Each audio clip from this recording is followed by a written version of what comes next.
I'm Yumi. I'm the art director at SUP. Wow, you're so cool.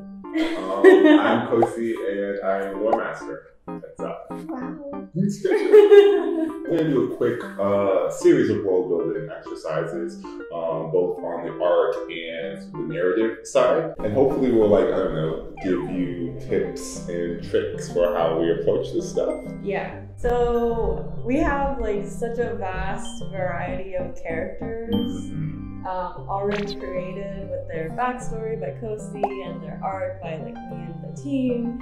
And so we were just kind of spitballing one day and we were like, dude, it would be so cool if there was a shoujo manga of the logos. Yeah. And we just started kind of going down this just brainstorming session of oh my god, what does Logos Gakuen look like? Yep. And who are we gonna ship together? And all these crazy personalities.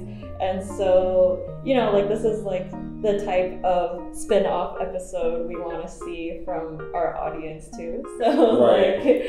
I thought it would be fun if we just did a really quick impromptu brainstorming session of what that looks like. So we're gonna choose a protagonist, give them some high school vibes, and go from there. Right?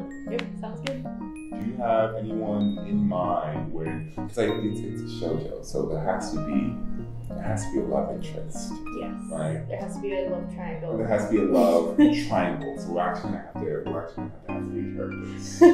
All of them are in love. None of them share that love at the same time until the last episode. Is it too corny to have our best girl be a first year? Bushy Carol first year. Yeah, but she's kind of cocky. Yeah, she's she's royalty. She is royalty. Liz, royalty. So we've got Liz.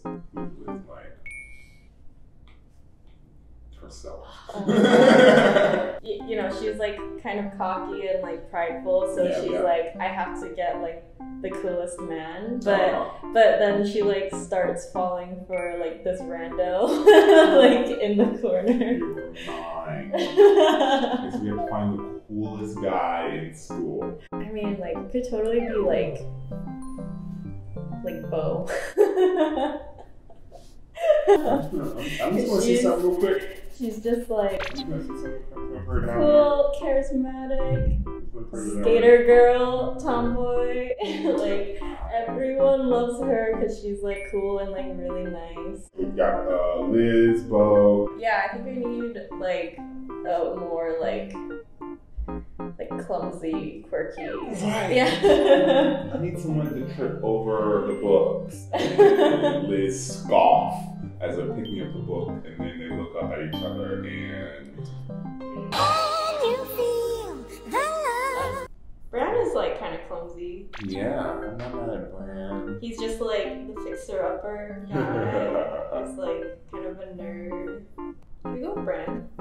Yeah, I like Bran because one is he'll teach Liz to kind of be patient and caring in a way. Yeah. Maybe she falls for how he's so resourceful and doesn't really get down from small inconveniences. Right. And, he's always fixing things and always looking for ways to problem solve. Oh, and Bran comes in and he's he always gives her a kind word to brighten her day up. Bran says, "I like your sticker." On her face. Mm-hmm. Not her face. No, Oh my god. And she's what does that mean? So then she brushed her hair up the next day, so you can see her whole face. Aww. Do you think Liz and Bo are in the same class or same grade? No, I think Bo has to be a year or so older. Yeah. Bo seems cool, older, already established, right? Maybe junior, right? There's the questions you had on the juniors when you were a freshman, sophomore, because like seniors are unattainable. Yeah, they're too scary. Juniors are like cool, you know, maybe you may have a class with them or like a club activity with them. We know Bran's bio. We're gonna put him first year, second year, third year, senior, where we're gonna put him on our high school scale. Starting to shape him up in second year this year.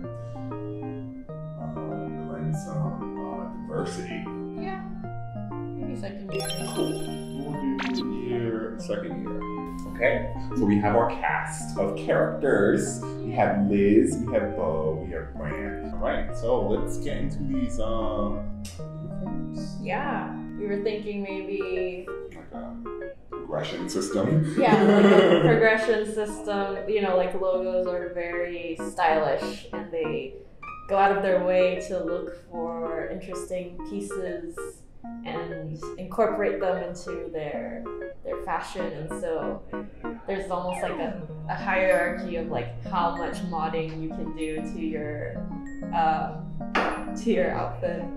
It could be interesting and cool to be able to see visually what year you are. Maybe like their base uniform has like a specific color per year.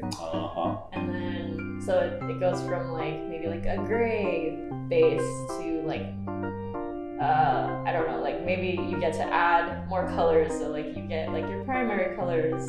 Yeah, like, I love that. Like, and then tertiary. Yeah, secondary, tertiary, and then it's like all the colors by like senior year. Mm-hmm. They call them it's like first years they call them grays. New batch of grays. Yeah, new batch of grays just came in. Yeah, it's kind of fun to like invent these rules. Yes. Of this world. And see, like, we didn't invent a rule because we needed rules and structure, right? We invented a rule because art lives in a box, right? Like, you don't need the page is blank. There's like, you can do anything, right? And so giving us a rule just gives us something to go off of. And it was kind of fun. It's like, if you know a rule is working, it makes you excited to create within that constraint. Right? As opposed to whenever you know a rule is bad, you're like, oh man, I wanted to do blah blah blah. It's like, well, then actually that rule is probably not serving you or the space. But this rule is now cool because now we have like slang, right? We've got a way for there to be a hierarchy without making it kind of like antagonistic. It's really just colors. Yeah, and like visually, like imagine if this were a movie or like a novel, a visual novel. It's like now it's like very clear. Like immediately you'll know like, oh, what grade all of these characters are, and like what's that dynamic. And it's just like a little bit easier to digest this world.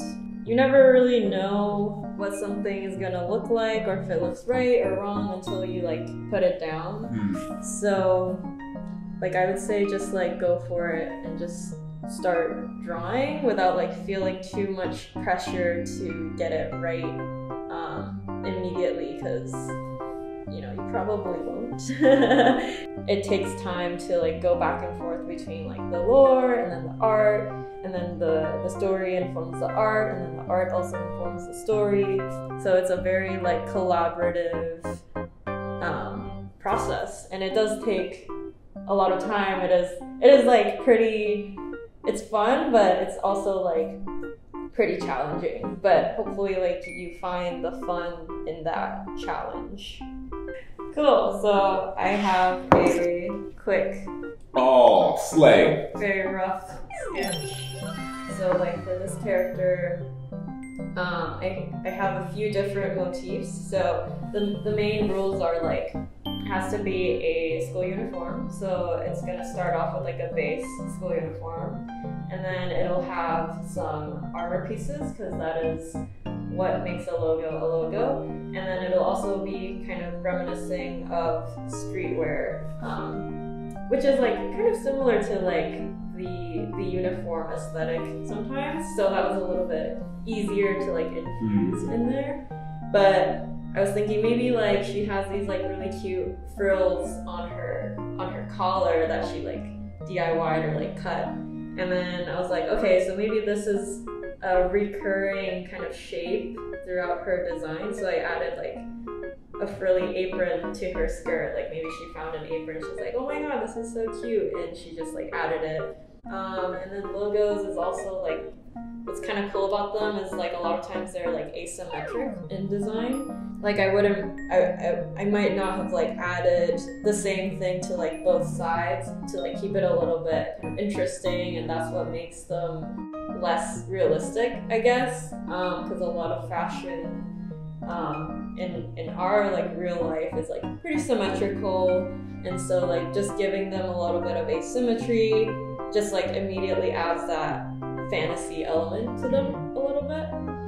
And also logos always have like a cool headpiece, and I really love like oversized hats and stuff, so I just gave her like this big mushy hat to like make her silhouette a little bit more fun. And yeah, so you know, it's all about kind of pushing and pulling different design elements, referencing, always thinking about the story, and like when you're drawing and making decisions, you're always like, would this make sense in this world with these rules that we have created? And always like asking yourself, oh, why does she have these certain design elements to her? Like if she was like in like a tennis club, then she would have like more like a tennis skirt with like tennis shoes. Maybe she has like tennis balls on her shirt, you know, like by adding those kind of like parameters, it's a little bit easier to make these design decisions. And then yeah, like just keep doing a bunch of sketches until you kind of like feel happy about the outcome. Cool. So we started doing some character design work now. We established some motifs and constraints for thinking through a logo school uniform. This is just one example of the ways in which constraints allow us to more creatively build.